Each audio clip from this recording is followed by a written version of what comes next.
Kuno care? The fuck about it? Kuno doesn't give a shit about the armor. Kuno's fuck gimp's got one big thing wrong with him. He's a fucking mutant.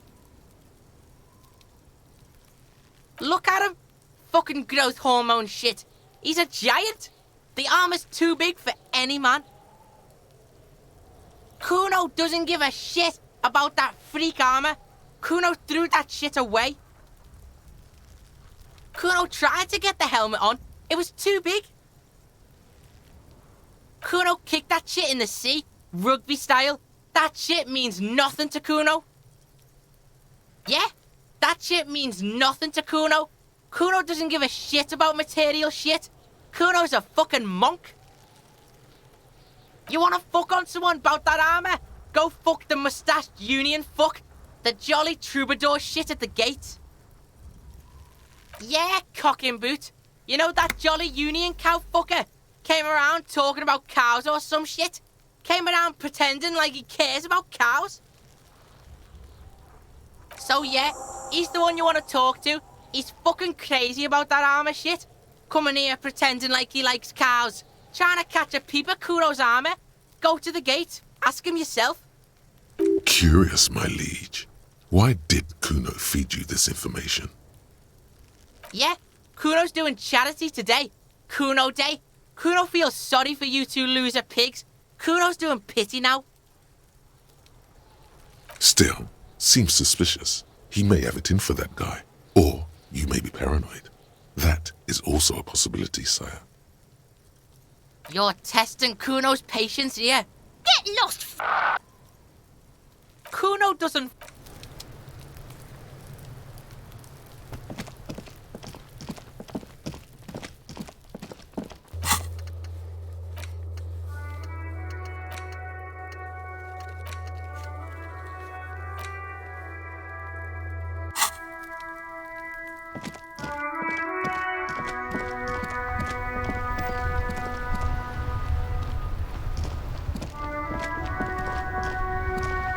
Before you stands a motor carriage.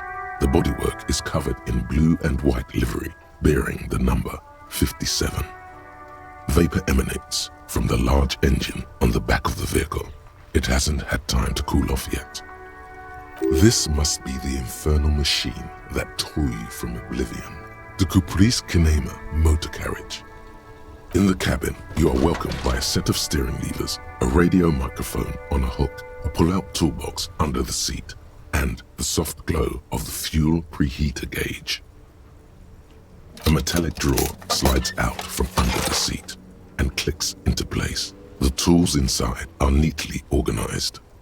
Take what you need, officer. It's going to be a long case. I'm not protective of my tools, like some men are. He's clearly a little protective of his tools. But what can you do? Work is work.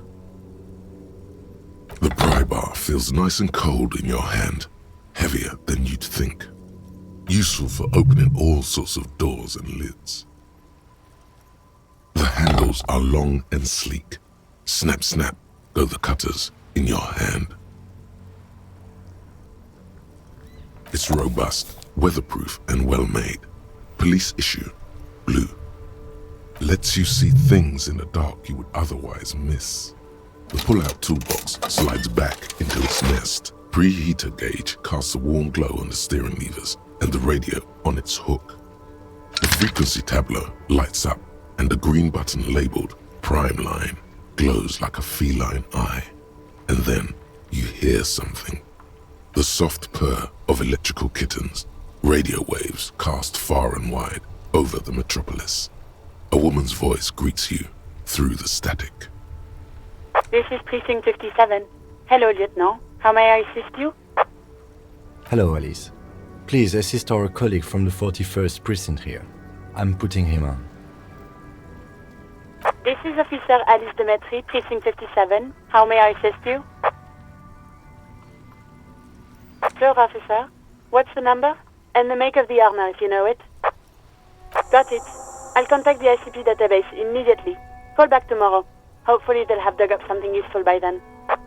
The International Collaboration Police, ICP, is an inter-isolati law enforcement service, the crown jewel in the moral intern diadem, alongside EPIS and the coalition government.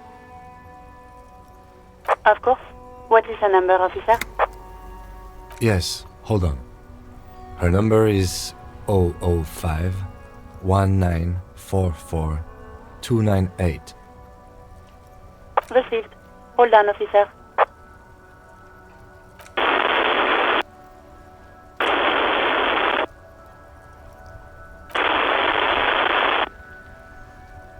Give it a minute. She might be busy at the moment. Takes a bit to get to the phone.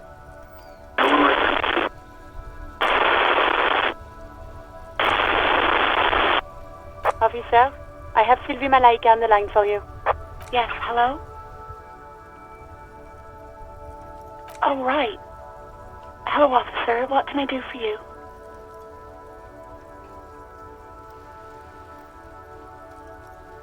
No, not me.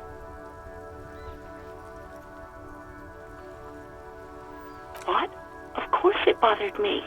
But I thought the union already knew about the corpse. No one calls the police. The union would get angry. You know, what the union says goes. People listen to them and they take care of their own, which is like everyone here.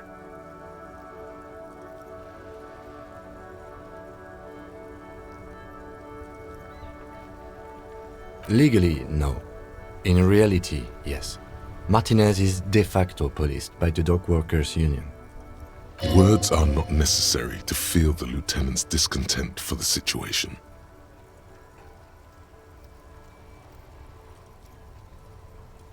I don't know what to tell you, officer. I didn't call you because I didn't want to get in trouble with the others. With the union. I'm sorry about that. No, sorry. I don't. Not a lot of people have phones around here. Copper thieves take the wires. People don't have the money to have the cables put in again.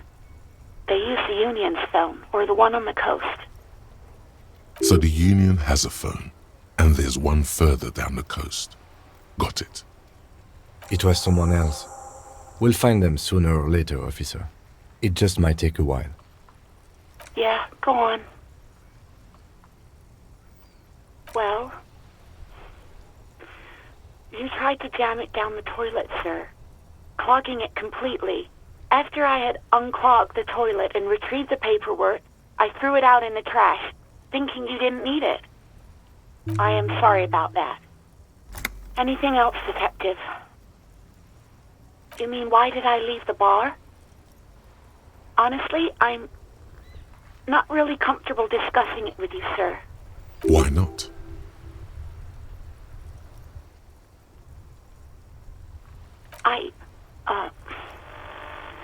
Let's just say I left because I needed to get away from someone. You know whom?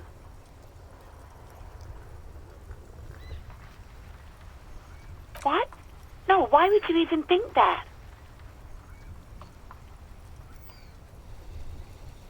Please, don't bring Gart into this. It's none of your business.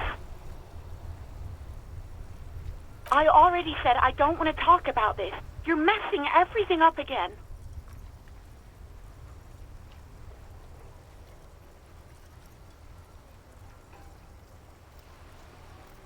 I do hope so. Please, don't call me again. Bye. Yes, you have obviously done something to upset her at the Whirling in Rags, when she was still working there. I'm not mad, it's just... You were so drunk and so emotional all the time, and then the skua thing happened. It just made me want to quit. The stuffed bird, the great skua. You threw it against the wall while screaming, "Fuck that bird," and laughing like a maniac. I think you said it had been giving you shit ever since you got there.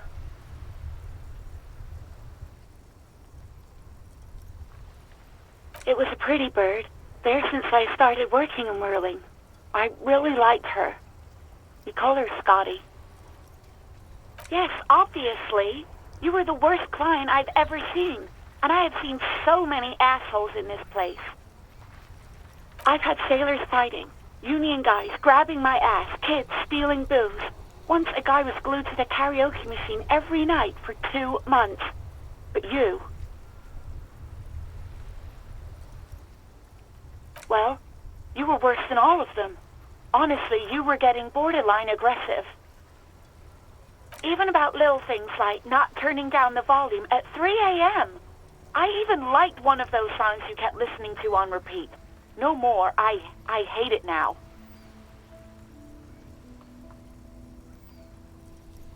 We Go On by the O.O.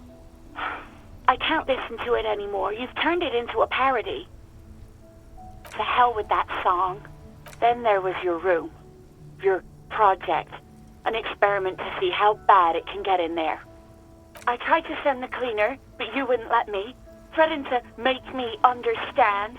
I had no idea what you meant, and I don't want to know. And then you screamed something about being the most boring person alive and how everyone leaves you because you're just so boring. And then I had to deal with your toilet, the one you clogged with police documents, causing water damage downstairs in the kitchen. I won't even mention you waving your gun around, harassing customers, threatening to sing karaoke, threatening to kill yourself. No, you really weren't. You were simply the worst.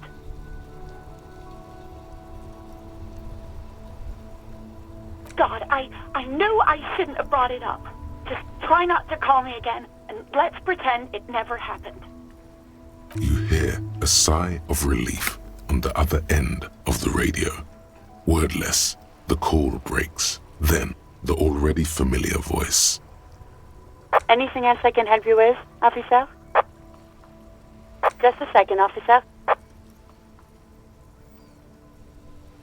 10-2, 10-5. This is 41st. Come in. Over. A scrawny old man sits in a dusty cubicle, smoking, with a large white rectangle sewn on his vest. In front of him is a box-shaped apparatus with an array of wires and antennas. The radio switchboard. The man uses relay code. You got this. You're a cop, and cops know relay code. 10-4, message received. 10-5, relay message. What's your status? Over. 10-18, state your message, sir. 10-4, I hear you. I don't have the authority to grant your request, but... Is it him? What does he want? He says he needs money. Don't give that asshole anything. He's just gonna drink it all. Alright, that's a negative on the additional funds, sir. Over. He says it's important to the case. He isn't getting a red cent. You can tell him that. Request denied, sir. Over. Anything else, sir? Over. 10-9, over. 10-4, message received. This is a very serious situation. I need to 10-22 the captain. Over. Any other good news? He's saying he lost his badge. He what? He lost his badge? This is Communication Officer Jules Pidieux, sir. Over. You mean your partner? Over. What is he saying? He's asking who you are. I'm his goddamn partner. It's your partner, Satellite Officer Wittmar, sir. Over. Did he lose his memory along with his fucking badge? Who lost his badge? Dick fucking Mullen. Who do you think? It's Officer Dick Mullen from the bestseller Dick Mullen and the Lost Identity. Dick Mullen is not your name. It's the name of a fictional detective who would not lose his badge. Defend yourself. Immediately. They're laughing at you.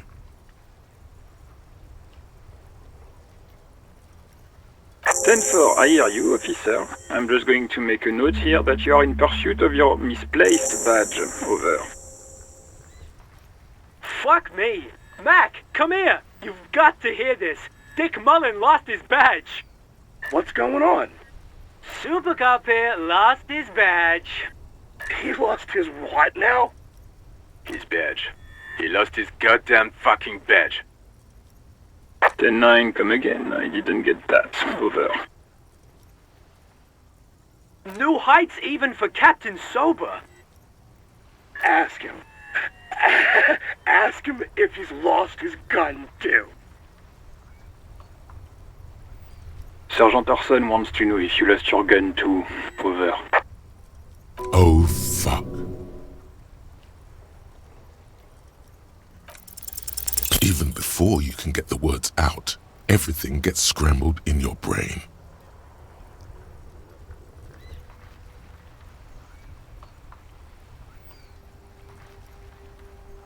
He says he didn't lose his gun, or his phone, whatever that means. Ask him to describe it. His gun. Not his fun. Just the gun will do. Satellite Officer McLean requests a description of your weapon. Over. Oh, request a description, huh? We'll give him one.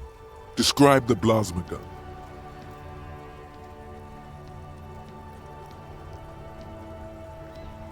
He says it's just a regular gun. Sounds like he's being deliberately vague. Detective Mullen has done it again. Where's my gun? Dear God, he lost his gun? Oh my, I can't. This isn't really a laughing matter. Mac can face a giant of Coco Nur by himself, but Disco here made him piss his pants. Oh, I can't. Fuck. He lost his... Ask him if he's still got his wiener.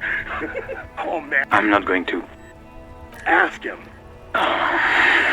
Sergeant Orson here is wondering if you are still in possession of your genitalia. Over.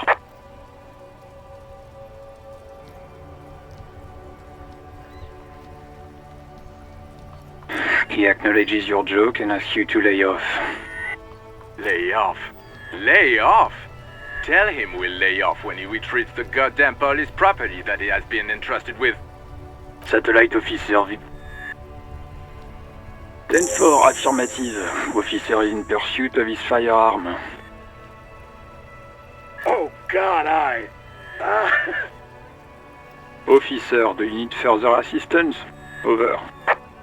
Roger that. 10-10. Over and out. All right. Ready? I turn, you press start. It's next to the preheater. The dashboard lights up with orange glow. The rouse per minute gauge jumps, and the engine of the Caprice Canadian comes to life with a whiny growl. The lights unfold with a little click, casting electrical light onto the ground before the vehicle. There you go. I'll turn them off from the remote once you're done. We just need to stand in front of the machine now.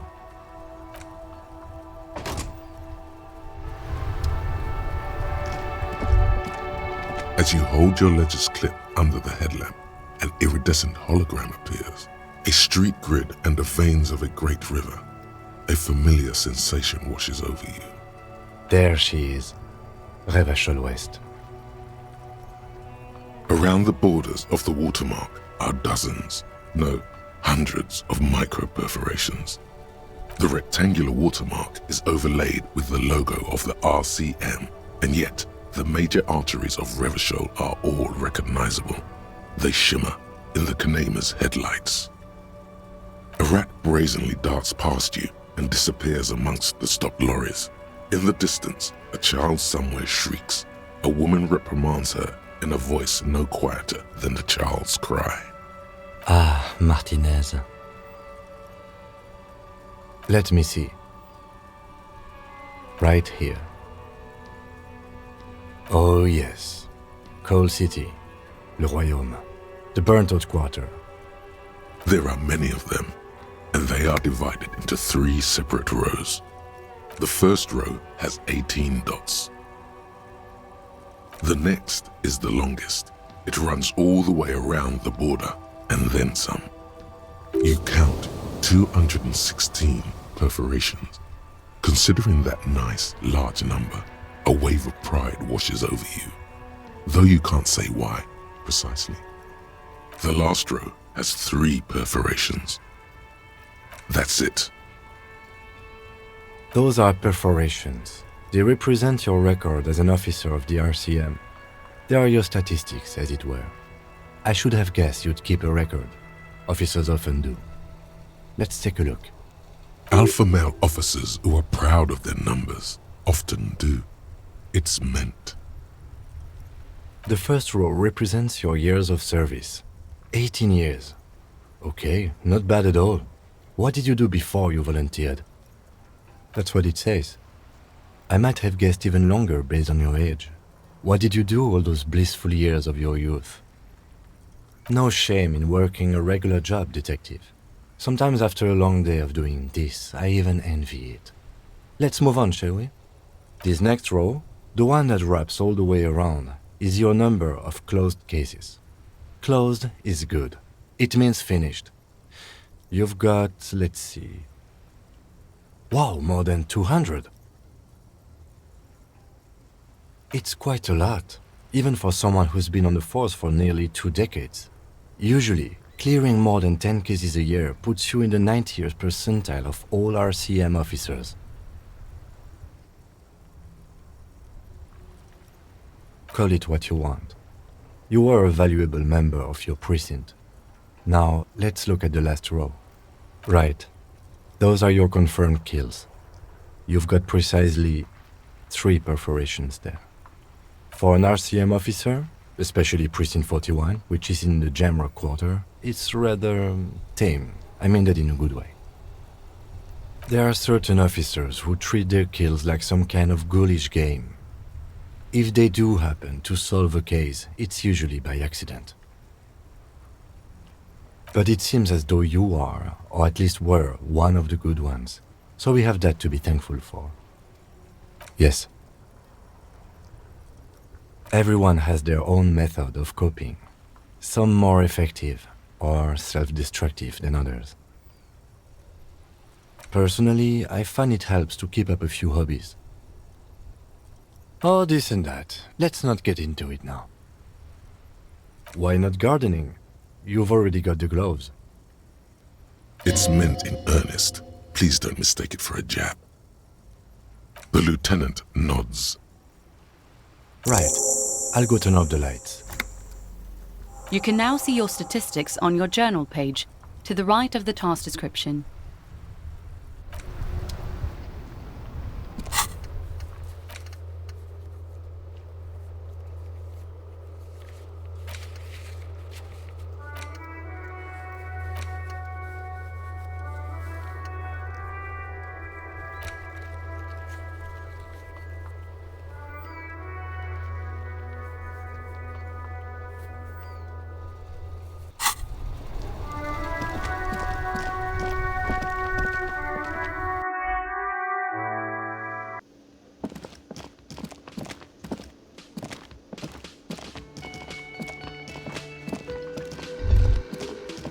That sugary black rum stain on the counter makes you teary-eyed with joy. It's almost touching how syrupy and sticky it is. How long have you been up already?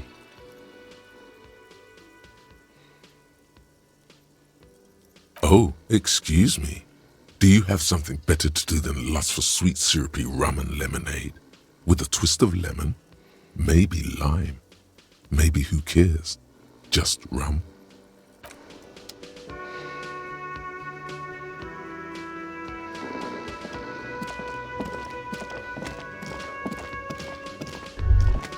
Can I help you? Another thing. Great. Yes?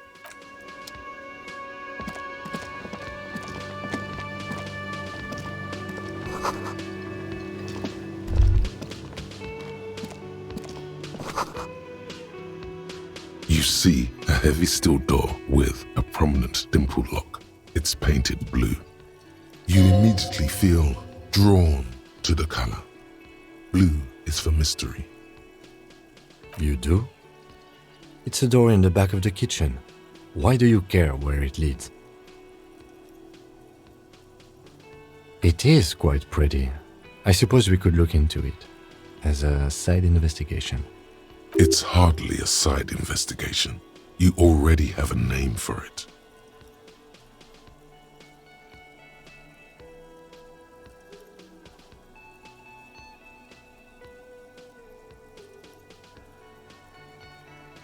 It's hardly worth a title. Anyway, Gart is the person to ask about this. The cafeteria manager. The cobalt blue surface feels rough to touch. The stainless steel door is flush with its frame on every side. It leads to a side building, adjacent to this one. The old building next to this, half ruined. Whatever is behind it must be older. The door does not budge. A thin man is smoking below an exhaust hood, occasionally sipping from his mug.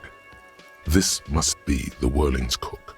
As you step in, he nods toward the table and says something in a completely foreign language. The only words you can make out are Garancy and Kubek. Okay, it's definitely not his name. Whatever you do, please don't call him Garancy Kubek. Please. It's not funny. The man puts his cup down and replies something, his left hand drawing arcs in the air. He looks up at you, then looks away quickly, shrugging and muttering something to himself. Shrugging is an international sign for, no, I don't know what's behind that door. He smiles and bangs his ladle against each of his pots in turn. It's almost like music, especially with the sounds of assorted dishes boiling and simmering on the stove.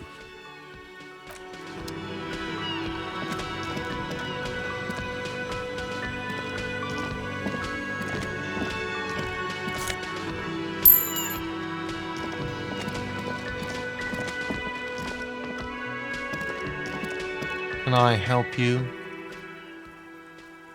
Another thing. Great. I love those. Oh yes, that door, sure. There's nothing mysterious about it. It's just a door. No, I don't have a key. I don't know how to get there. And I don't care either. It's not like I've been wondering about it for 10 years. It's just the frit warehouse, probably. Wondering about it is, of course, exactly what he's been doing for 10 years. Or some boring storage space with a bunch of old junk and dust. Junk and dust. He's attempting to maintain an air of indifference. It's absolutely not convincing. Fine, okay, a little. But my job doesn't leave me time for wondering about one locked door in one of the cafeterias I manage. So I haven't opened it. I have cleaned the whole place 100 times over, though. After the animals. And I haven't found a key, so good luck with that. Yes?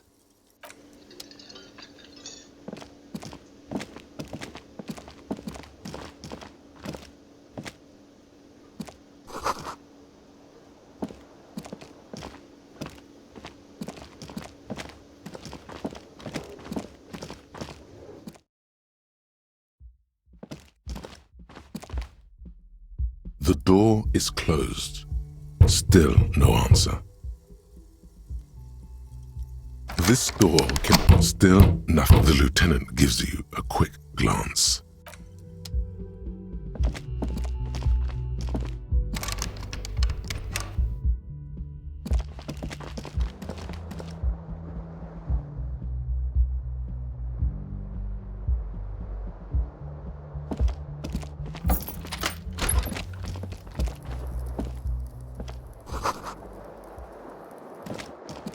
The bed is cold and not particularly inviting, but it's yours.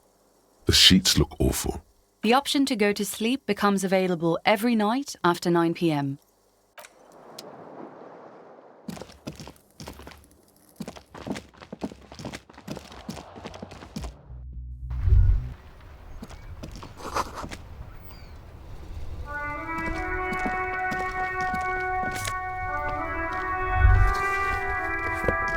There they both are, two identical shoes, both copiously green and indiscriminately snakeskin, reunited on your feet, like two baby crocodiles. Go ahead, just as long as you don't discard those crocodile babies.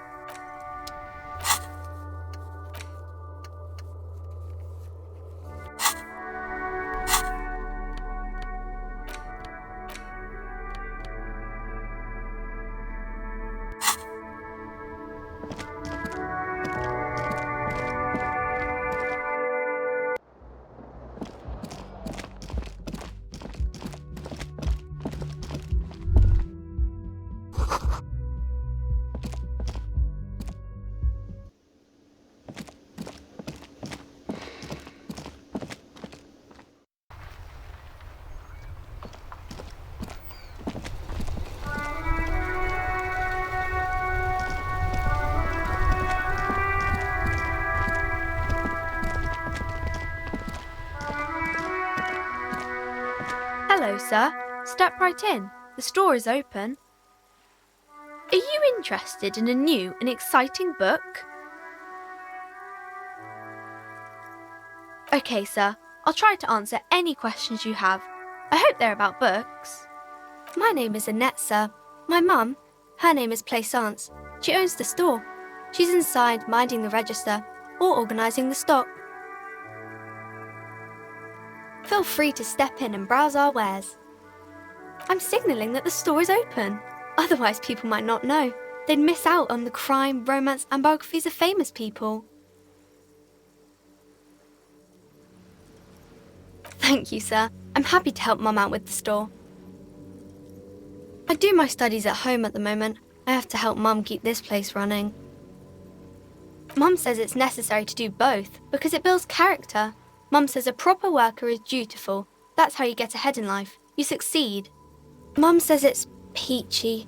She was a little afraid at first. There's talk about this house being cursed. Behind her, the window has been boarded up. You sense the boards creaking, twisting for a second, and some kind of doubt in her tense shoulders. Cursed in the way that makes them say that no business has ever really thrived here, sir. That they all go... Exactly, but we've been doing fine so far.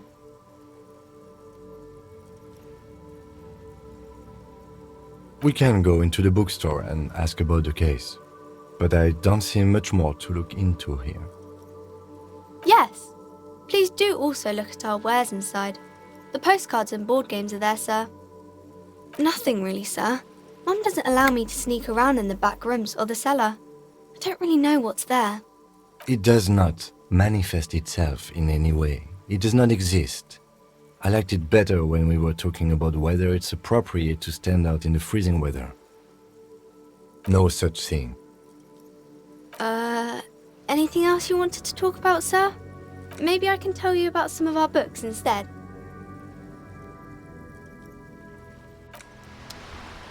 Hello again, sir.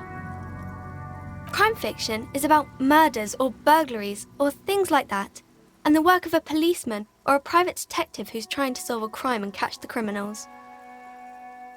And it's kind of like a puzzle too. You can guess who the criminal is or how the good guys are going to catch him.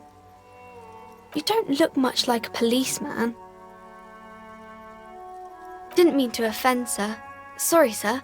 It's just that you don't look like Dick Mullen.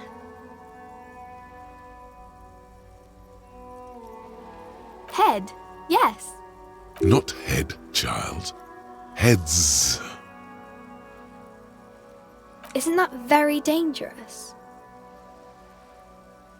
Unlike you, sir. He's just a fictional character. He's no match for you. Maybe you can show me some real police work, sir. Like in the books.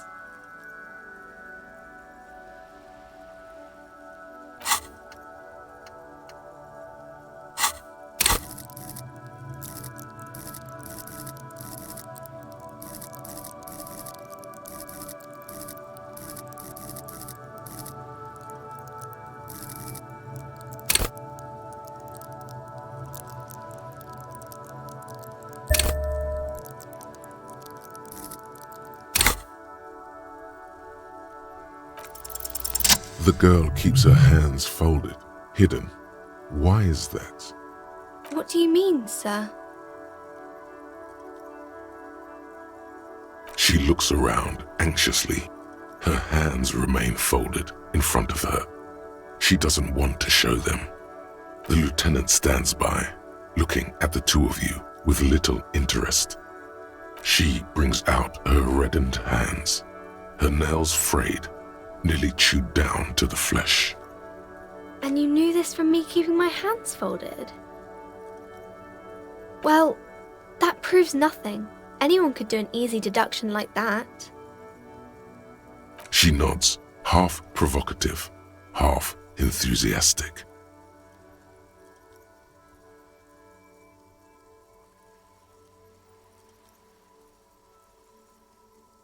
Maybe so, sir. Okay, I know it's a bad habit, and I shouldn't. It was okay, sir. There's more that can be achieved here. Ask her to do the same. You're quite sober. The lieutenant does not flinch at the comment. He does not flinch even a single bit. He is intensely not flinching. It takes effort. Because you usually aren't.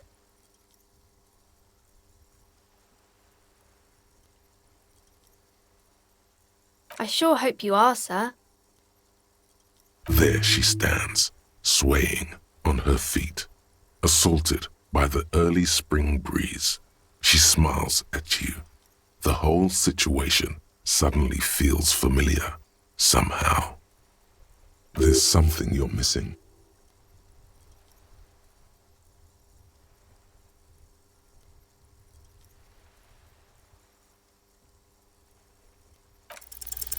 You have absolutely no idea. Familiar? How? You must have forgotten something you heard again.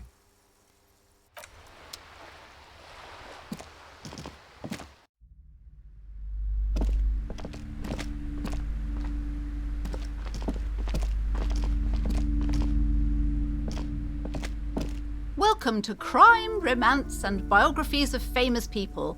My name is Plaisance. Be welcome, and please take responsibility for the energy you bring into this space. I am the proudest owner of our little shop of culture.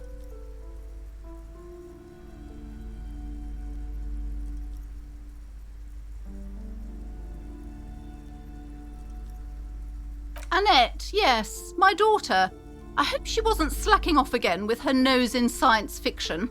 Tell me, was she at her post doing her job like a proper girl? Wonderful! Did you talk to her? Great! On a scale of 1 to 10, how compelled were you to buy books after talking with her? Come now, it's not personal. It's about proper sales practices and market research. I expect an answer.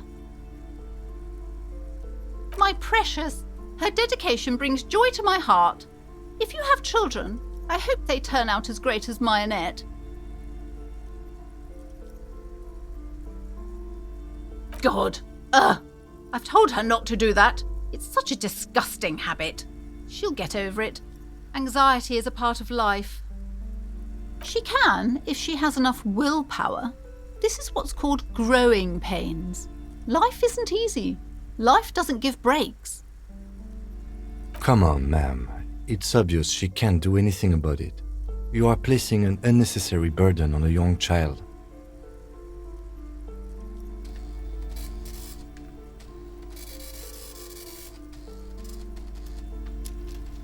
She stands stiff and severe, silently fuming.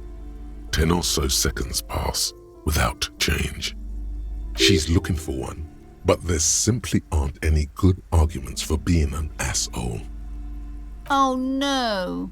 Hold on.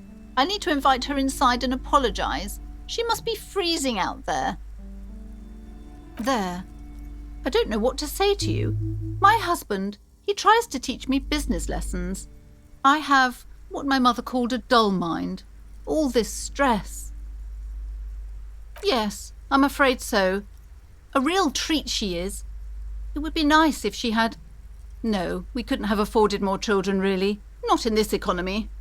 A glimmer of sadness blinks through the well-crafted exterior. Exactly. She's been too busy helping me here, so she studied at home this trimester. This is a temporary solution, of course. I assure you, I of all people understand the importance of education. She will be back in school the moment the store takes off. And hell freezes over? Never mind. It's not a good topic to get into. The woman looks aloof. Her features...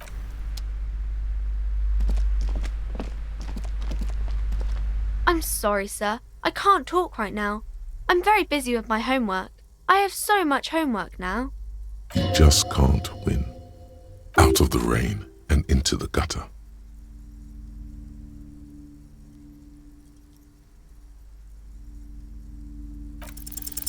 You have absolutely no idea. Familiar? How? Math. It's really difficult. Like, really. They say you need it to get rich. Better than standing outside in the cold, I guess. Oh, I found something while you were away. I thought this would fit you. Like, thanks for helping out. Not me. The city, I mean. Like a detective does.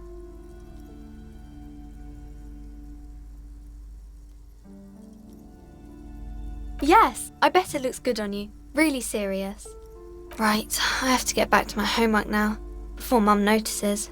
Man, this is hard.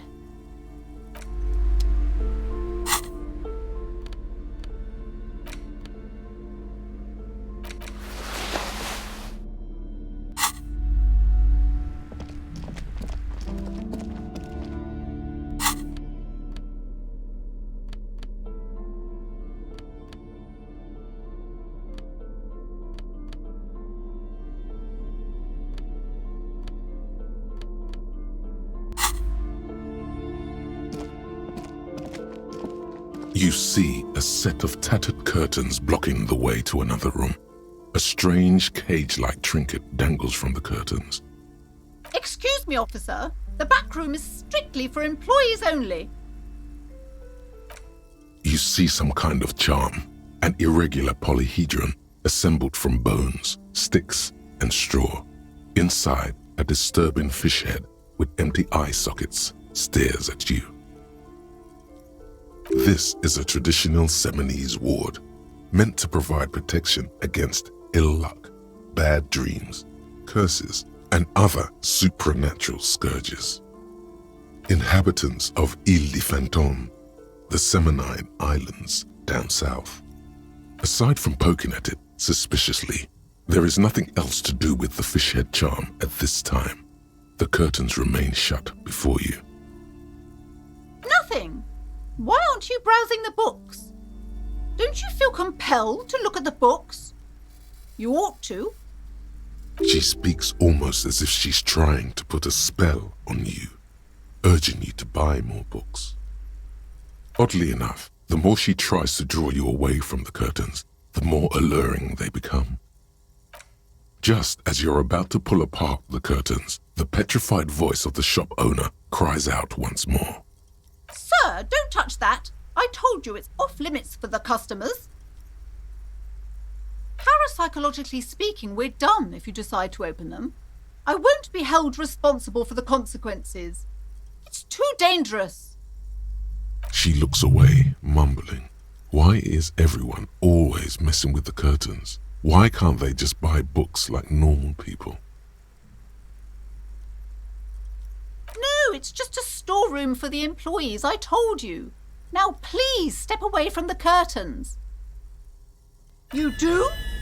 My God, even more reasons not to mess with the curtains. Just step away, dear sir. No! Please just talk to me, officer. Come here and let's talk this through before you decide to do anything extreme. Talking is always good. Go see what she has to say. There is something mysterious about the curtains. Be careful. The curtains, tattered with age and covered in dust, hang before you. Guillaume Le Million. bad news. Guillaume Lemillion did not become a cop. In 1938, he went on a tour to the Sinyao province in Safre, where he died of autoerotic asphyxiation. His body was found hanging from a decorative dragon tree in his junior suite amid drug paraphernalia, unwholesome objects, and the Sylvia Trainer single Wonderland skipping in the background. And yes, you can take this as a metaphor for Revachol in the 30s, and also as a warning.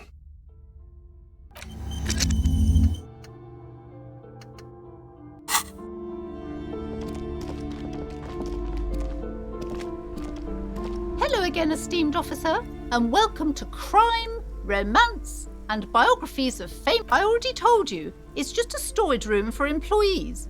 I don't understand why it's so important to you. Just let it go, officer. Go buy some goddamn books. You're supposed to be drawn to the books. She recites it like it's a poem, or like she's playing a role she's grown tired of. It's just for decoration. Okay, fine. It's just because this place is cursed, just like everyone said. They don't call it the doomed commercial area for nothing. Are you happy now, officer? Happy that you've ruined everything? It's not good to talk about the curse, not in detail. The negativism, it's dangerous. Talking about the void wraiths angers them. Wow, void raves. You have new words. The curse is so much worse than you could imagine. It's a disease, eating at the very foundation. It's the curse of financial distress, of ruin and bankruptcy. Didn't that curtain just move? It's not just that, officer. We're dealing with something supernatural here. It's the cacodemons feeding off bad business practices and disappointing income statements. There's something wrong with this building, I can tell you. Ever since I arrived, I've sensed an eerie lingering presence, as if I was unwanted here. Yes, I've contacted numerous parapsychologists, and even a pair of Simonese mediators. They provided me with the wards. The wards help to keep the doom at bay and protect us against the darkness that lies further in the building, even though now I fear it's not enough. Oh, this? No, it's a special Himian amulet, blessed by desert pygmy shamans, with a spell of compulsion. It's to compel people to buy books. There are numerous spells cast throughout the store. I had the books anointed with a different inducement spell, for example. It's guaranteed to boost sales 15%. Desert pygmy shamans. That sounds like a rather questionable way to describe a group of people. Doesn't seem like the spell is working. There are no customers around except you. Sir, I am well educated in the commercial and esoteric arts. I know what to do and what to avoid.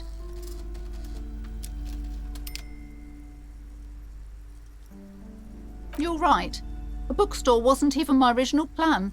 I actually wanted to sell esoteric paraphernalia to help to balance out this neighbourhood's dark energies. My husband suggested otherwise. He said it's less stupid, more appropriate, cultured and all that. But being cultured doesn't offer any protection against the curse, does it? Maybe I shouldn't have listened to him after all. Most certainly not. I don't want anyone who's not familiar with the psychic arts to get involved in this mess. Stay away. Leave the spirits be, so they can return to their slumber. My liege, you know what this case calls for? A para-detective. Slither up to her, you silver-tongued fiend. Show her what world-class perfidy looks like. Are you sure? Don't think I haven't seen charlatans before. You're no para-detective. You look nothing like one. And you're clearly a drinker. Pardon me for being so blunt, but... You look like one. The lieutenant keeps his usual stony calm. He silently picks out his notebook. Go ahead then, rock her world, he thinks. I'll compose some notes.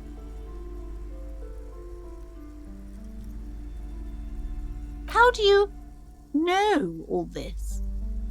Here we go.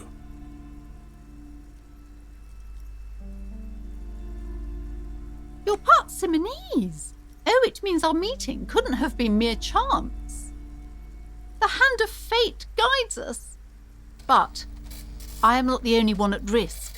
I have to think of my daughter. You are certain you can help us? Keep us safe? I can't allow any collateral damage to hit us. If you promise, good officer, then you might be our last hope. Do you swear it? Thank you, sir. There's one more thing I haven't told you about yet. The entity. Do not act surprised. You know of these things, sire. You have? The entity takes the form of a woman, a witch probably. I've suspected that she must be connected to the curse ever since I first saw her. Did you know that she lives inside the chimney?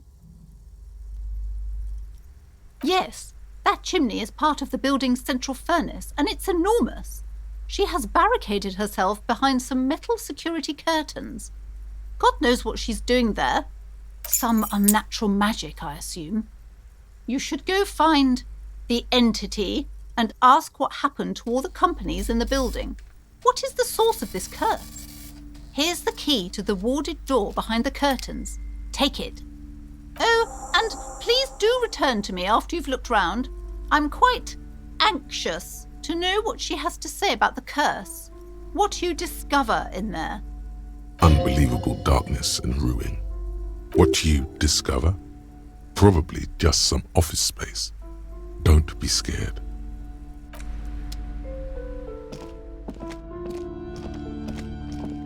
You see a set of tattered curtains blocking the way. You see a dimly lit room full of dusty furniture and trash. A doorway stands in the back, covered in dozens of scary little Simonese wards, your shadow looming over it like an omen. Oh!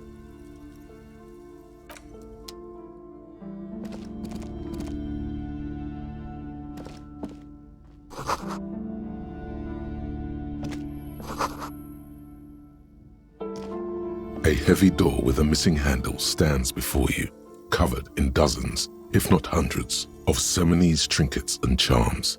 It appears to be locked. After exerting some force, you manage to turn the key. It's eerily silent. The door slides slightly open, letting a draft of cold air into the room.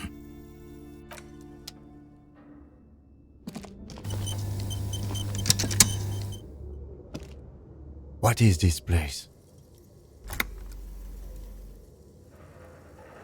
Yes, but no one's been here in ages. I doubt the electricity still works. Good thing we have a flashlight on us. Don't forget to take it out of your bag before we move on. An eerie feeling rises in your chest.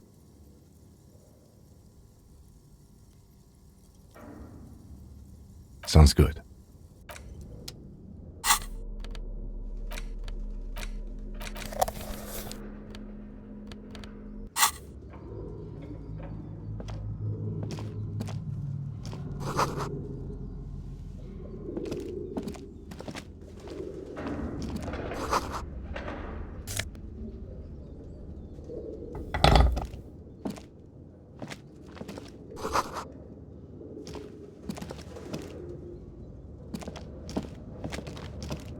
A barbell lies on the floor. The color has worn off its weight plates.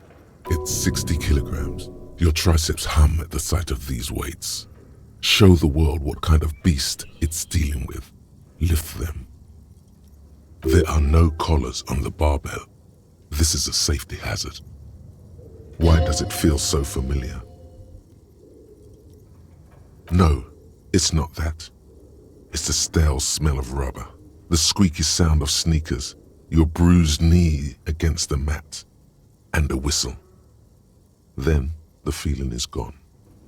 It's just a memory from another life, when you were young and fit. You're right. The weight may fall off. Better not touch it then.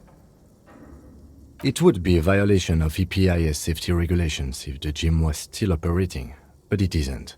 No one's supposed to come here anymore.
Looks like someone tried to reconceptualize their business here. Look, the skis and rotor blades both bear the same slipstream logo. It seems likely that they started out making one, failed to turn a profit, and then pivoted to producing the other. That's a good question.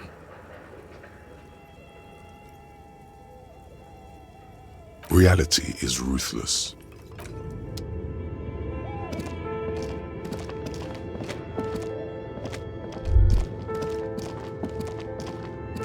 Your flashlight slides over an old green chalkboard covered in scribbles, sketches, and schemes like some ancient cave mural. Some of the writing has faded with age, but you can still make out sections here and there. Photos and drawings have been pinned to the board. These lithe, pointy-eared creatures appear to be different types of welkins. You make out autumnal candle welkins casting wax-based magic.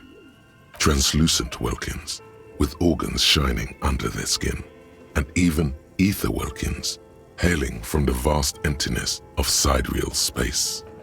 Who are all those creatures? Fantasies of a tortured, feverish mind?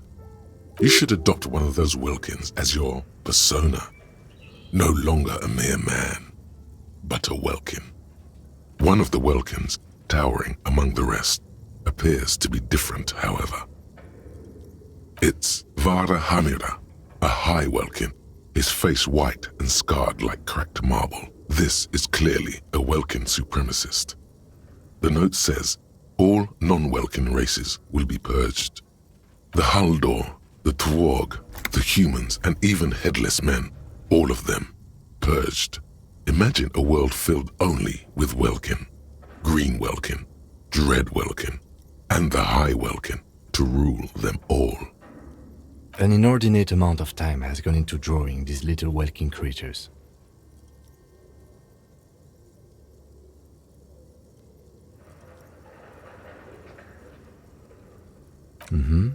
Political commentary. That one has a great beard too. Some people really like building a world, I think, even if it's just for a game.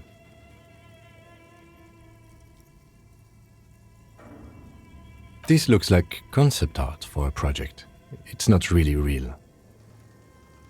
Just look at those details. So much effort. The photo collage depicts barren, icy landscapes wrapped in perpetual night. You see permafrost and glacial landforms, dead trees grown in under the snow. Entire oceans have been frozen from shore to shore. There are pictures of settlements on dried up riverbeds, abandoned in a storm. animal corpses in the dark, carcasses and bones. You see primitive oil rigs built into glaciers, boreal dvorg, yurts under the snow, great mammoth-like beasts of burden. A pinned postcard reads, "The heat death scenario. A desperate fight for geothermal energy engulfs the world as Wirral becomes untethered from its sun, drifting through the universe." This is a monthly calendar from the year 50. Cryptic words like sprint, daily minimi, and GPI span the marker-drawn grid, the grand scheme of production and money. Minimi stands for a mini-meeting. It's part of a bigger framework for managing work called RUN. Station 41 tried to implement it a few years ago, but failed. As time goes on, the numbers in the boxes grow rarer and rarer. The board becomes an empty snowfield in the final days. Only failure and regret dwell in this region. Looks like they didn't make it. A note in the bottom left corner of the chalkboard says, "See the prod schedule filament for details."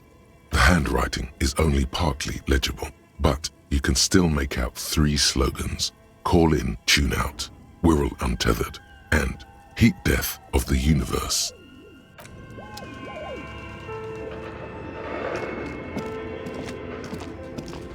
This appears to be some kind of machine with a cube-shaped heart and a wired framework. The keyboard has a rectangular on-off button. A piece of paper still hangs from the printer. A radio computer. Just sitting here without anyone inside. We have one of these down at the station, but I never really learned how to use it.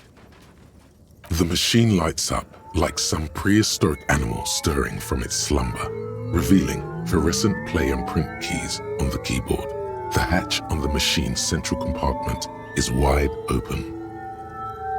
It's empty like a beehive without its brood. Some cables have been left dangling, disconnected.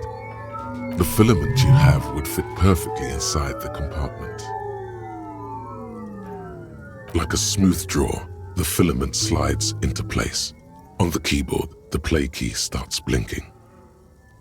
A bar of fabric right above the keyboard starts producing a soft hum. The sound of static seeps through the machine's planar magnetic driver.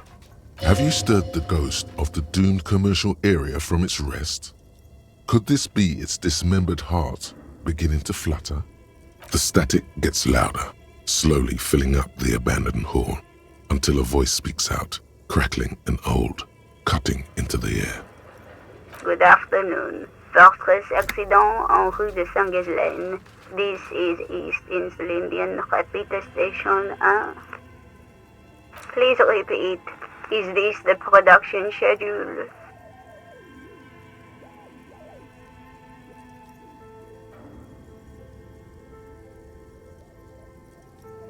The filament you have inserted into the reader. Yes. Is that the production schedule? Good. Please repeat the password. Password? Of course it would have a password. That's why there's a human administrator involved.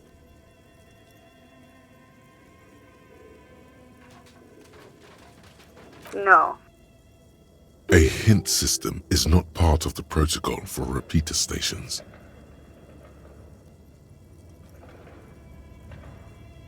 Still no. Received. I will register this login attempt. Don't worry. Passwords have a way of turning up sooner or later. Part3 accident. Is there anything else I can do for you today? Part3 accident is the company on whose name the terminal you are currently using has been registered to. One moment.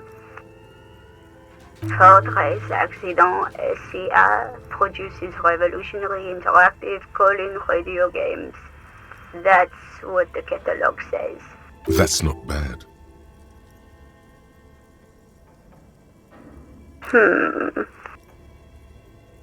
Any other questions? Yes, I am alive. I am 74 years old and my name is Yvonne. She repeats passwords. Programming people are all paranoid.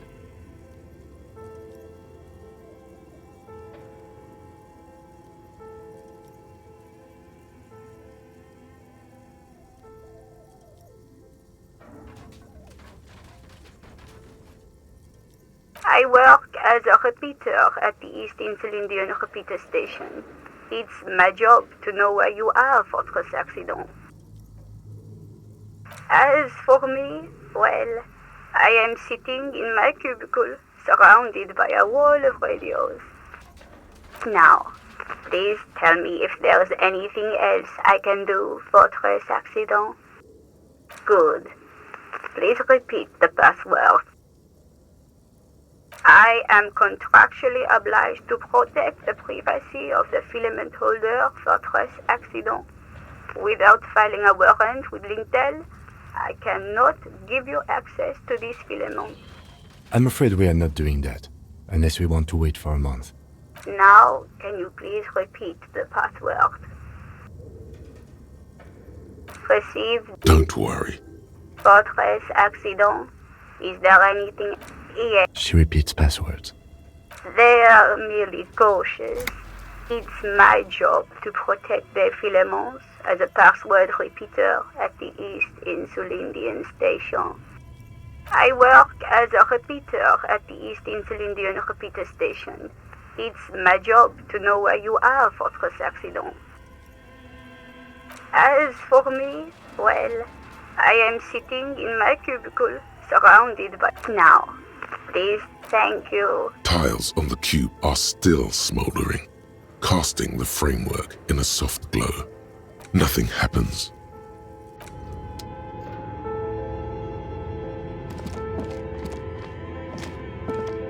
This old fireplace is covered in lines drawn in blue and red marker, the mesh spreading over the stone like blood vessels on alabaster skin.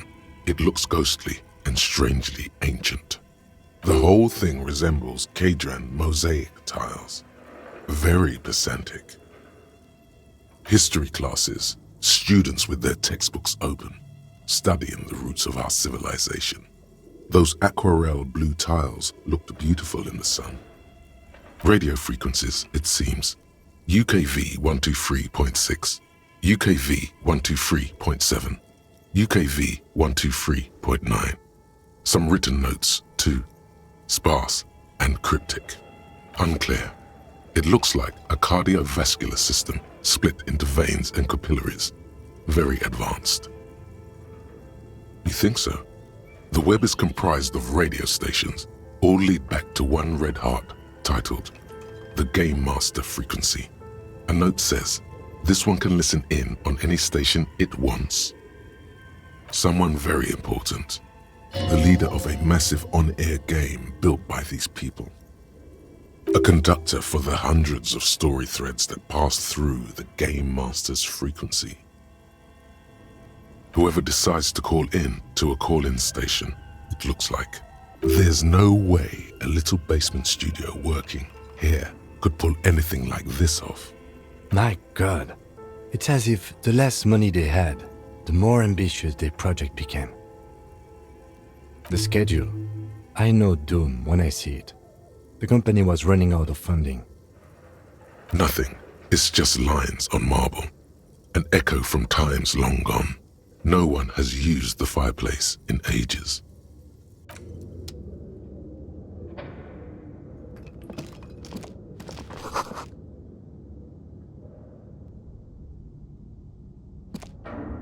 Okay. What do you think is going on with that computer, chalkboard, and fireplace?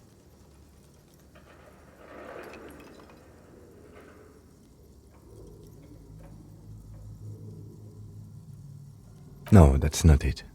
I think it looks like one of those popular pen and paper role-playing games. Only these people would... Utter madness, he thinks, as a compliment.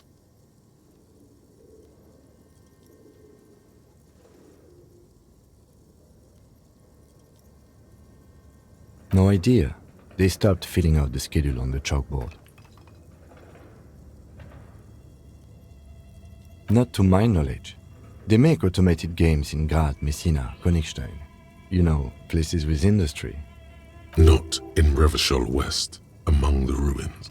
But I don't think anyone has attempted to create an interinsulary game before. We just don't have true call-in stations. None of the players have to be physically present. Anyone in the world can participate in the game, as long as they have a two-way radio. Then there's the Game Master frequency that listens in on the smaller call-in stations. I think that was supposed to coordinate the stories, functioning as a master of ceremonies of sorts. Indeed, those Welkins are a dead giveaway. Role-playing people love that stuff. The world looks like a modified version of the WeWorld board game, with hit death thrown in. Super cool. Someone should give them millions of real immediately.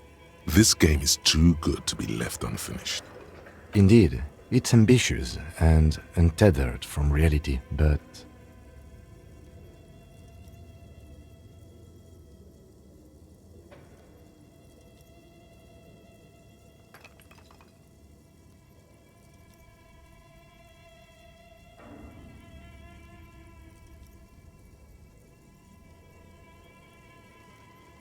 Yes, especially in here.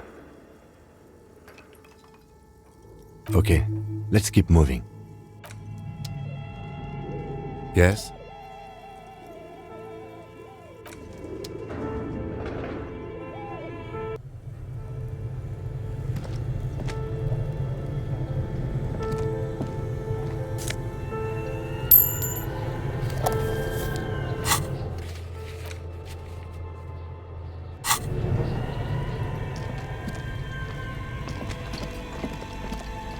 You see a terrifying ice bear with a strange compartment in its belly.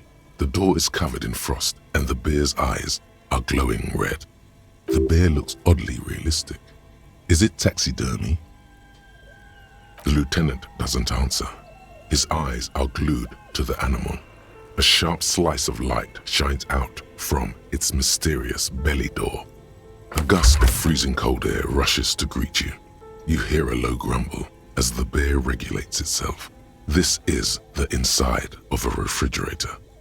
The lieutenant takes a peek inside. His hand has found the holster of his gun. The shelves are empty. All you see are crumpled ice cream wrappers with the brand name, Revachol Ice City. A handwritten note has been attached to the door. The fridge is huge. You pocket the note and the little fridge magnets keeping it on the door.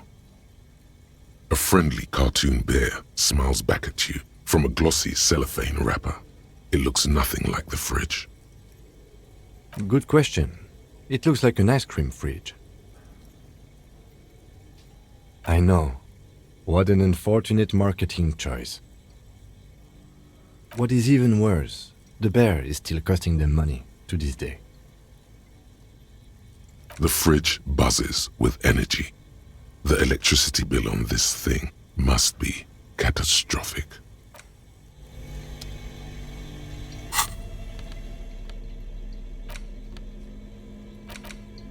The note is written with a blue pencil on a piece of lined office paper. The kitchen magnets have left spots on its surface. Does it say anything interesting? This is tangential at best, but the lieutenant's detective instinct is still active. Someone has scribbled, S. I can't believe the off-site copy is still here. The illiterate ginger kid keeps stealing stuff from the studio, so I had to hide it somewhere safe. You'll find the filament memory with the off-site copy in the frozen ice cream maker. Please take it home, ASAP. It's important. I'd do it myself if I lived in a civilized place with a freezer. Take care, Sully Swaff. Looks like someone from that radio game company upstairs. I'm a little surprised they just left their property lying here. That's a plausible hypothesis. It belongs inside a radio computer, storing its memory. It's like a tape. You listen to disco tapes, right? It's like one of your disco tapes, only for a computer. Really? You don't have a single guess? Oh, I'm sure that child would love to get his hands on a filament memory. Even if he doesn't know what to do with it, he'd probably try to pawn it for speed, based on our encounter. I don't know. I assume it's somewhere close to the ice bear fridge.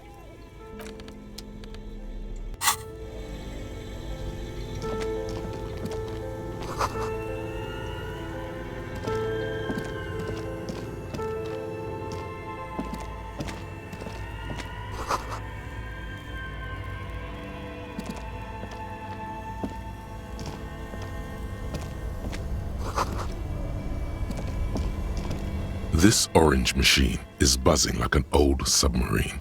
It has a hand-cranked ice cream churner on top and an electric freezer that appears to be frozen shut. Turning the crank feels oddly satisfying, like stirring your childhood dreams. In the distance you hear water dripping. It's all gone now. You'll never become a poet or an entrepreneur. You slip your fingers under the frozen lid, but the ice is too cold for you to get a good grip. A pry bar would come in handy here. If you want to try again, then you need to have the pry bar in your hand, detective. Equip the pry bar by going to the Tools tab in your inventory. From there, you can equip it to a held slot.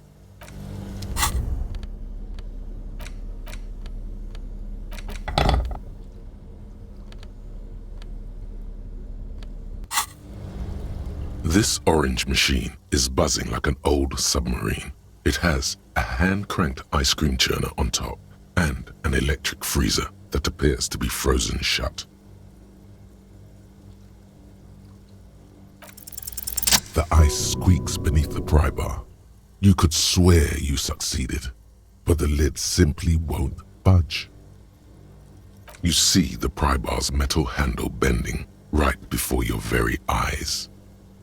Yeah, well, that's a good pry bar. I'm not criticizing it, but this ice cream maker is frozen shut. It takes an advanced tool to get it open. I have no idea, officer. This ice cream maker isn't important enough to requisition a special tool. Sooner or later, you will stumble upon a tool mighty enough.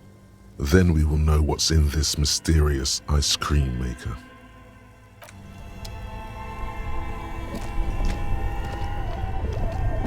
Two cables are plugged into the breaker box. The red one leads to the ice bear fridge and the black one to the ice cream maker nearby. Something close to you dies with a soft electric purr. An electric sizzle. The room is slightly quieter now. This orange machine is dead still. It has a hand-cranked. Turning the crank is all gone now.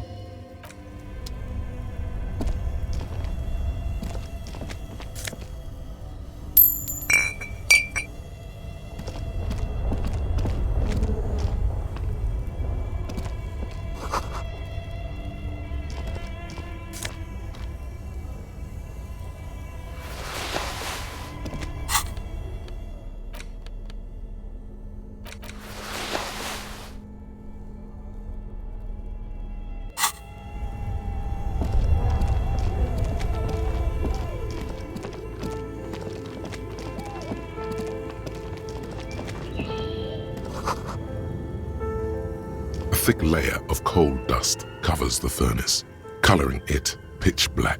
Looks like this furnace has a face, and it's a face of agony.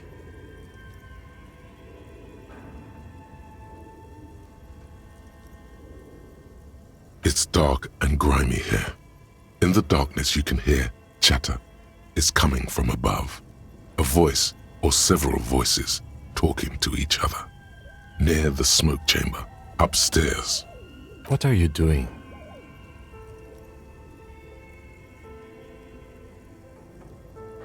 Wait, really? We should investigate, see if someone's upstairs.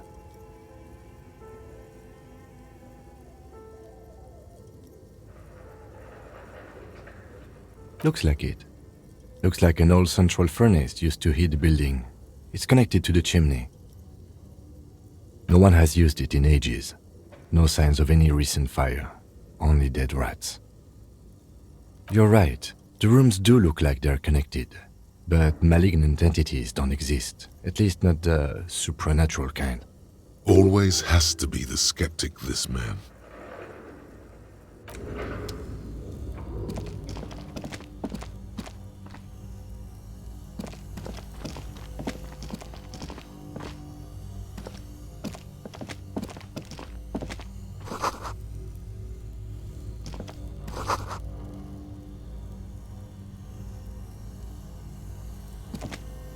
A few bricks have fallen off, revealing a compartment behind the wall. It's too dark to see in. Seems like an old bunker from the revolutionary period. Look at all those rifles. Must be an old weapons cache. There is, yes. And there also appears to be something inside the hole. Interesting. Do you want to take a look? Your hand reaches deep into darkness and spiderwebs. Rummaging around, you find rusty rifles hidden away. Most of them are rusty and inoperable, like the rest, but one catches your eye, a bolt-action model with a fine wood stock, in better cosmetic order than the others. That's a rare sight. Seems to no longer be functional, but still a beautiful thing in its own way. It means there are firearms, albeit inoperable, still lying around in Martinez. It's an interesting coincidence, I would say. Might come in useful in the future. He likes this find.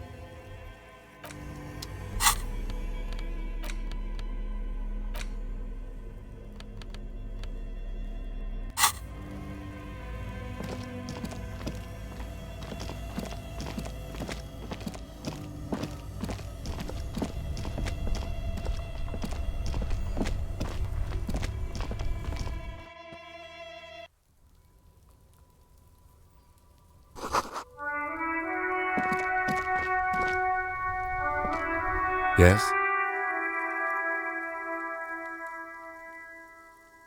No response. He's having trouble processing it, believing it even. Have you tried concentrating on something other than your personal affairs? There is a sudden, harsh edge to his voice, like he's tired of hearing about your personal affairs.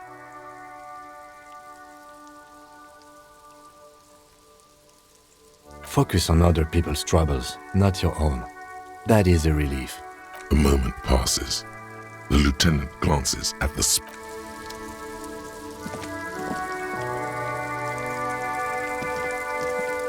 an old call box with a East Delta Commerce Center. This must be the name of the doomed commercial area. Silence. No one's home at Fortress Accident. Silence. No one answers the doorbell. Nothing happens after you ring the doorbell. They don't want to talk to you. Silence. No one answers you. This button looks new, but someone has removed the name card. Nothing happens when you try to ring it. Huh. This button looks new. It's probably not connected yet. You hear static from the intercom speaker. It sounds as if someone has picked up the receiver, but isn't saying anything. Yes, hello. This is Tricentennial Electric. She sounds almost antique, as if her voice was being played off an old wax cylinder. A receiver must not be working properly.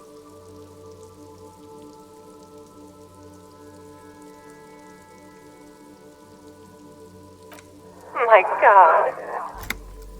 The lieutenant exchanges a look with you. It's you. My God. I didn't think I would hear your voice. Who cares that you don't remember her? Just go along with it. No, something's wrong here. Are you sure she's talking to you?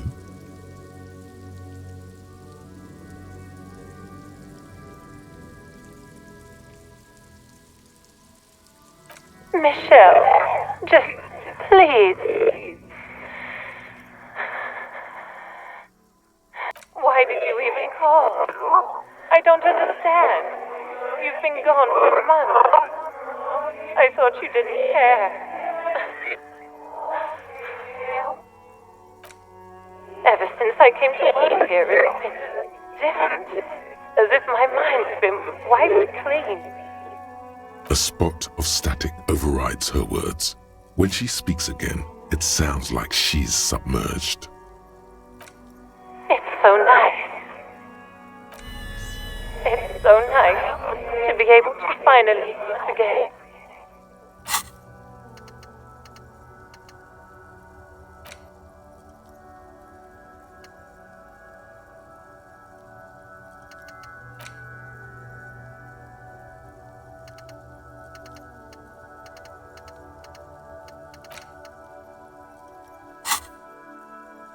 She sounds like she's about to cry. She doesn't answer. Silence. The only thing you can hear now is static and waves washing ashore on the bay. Another seagull passes by. It's getting cold standing here, staring at the silent call box. It must have been some kind of faulty wiring. We should maybe stop playing with this doorbell. It looks ancient. You press the number sign on the keypad that terminates the call. 12 name cards on the call box read. No, hold on. The last thing you need in your life is more hysteric emotions. Forget it. Find something else to do. Looks like someone has melted half the plastic off with a lighter. You wait for a minute or two, but all you get from the call box is silence. No one answers the call. You ring the doorbell, but nothing happens.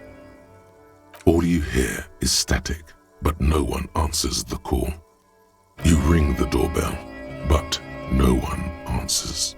What an ominous name for a hair salon. Doesn't bode well for anyone's hair.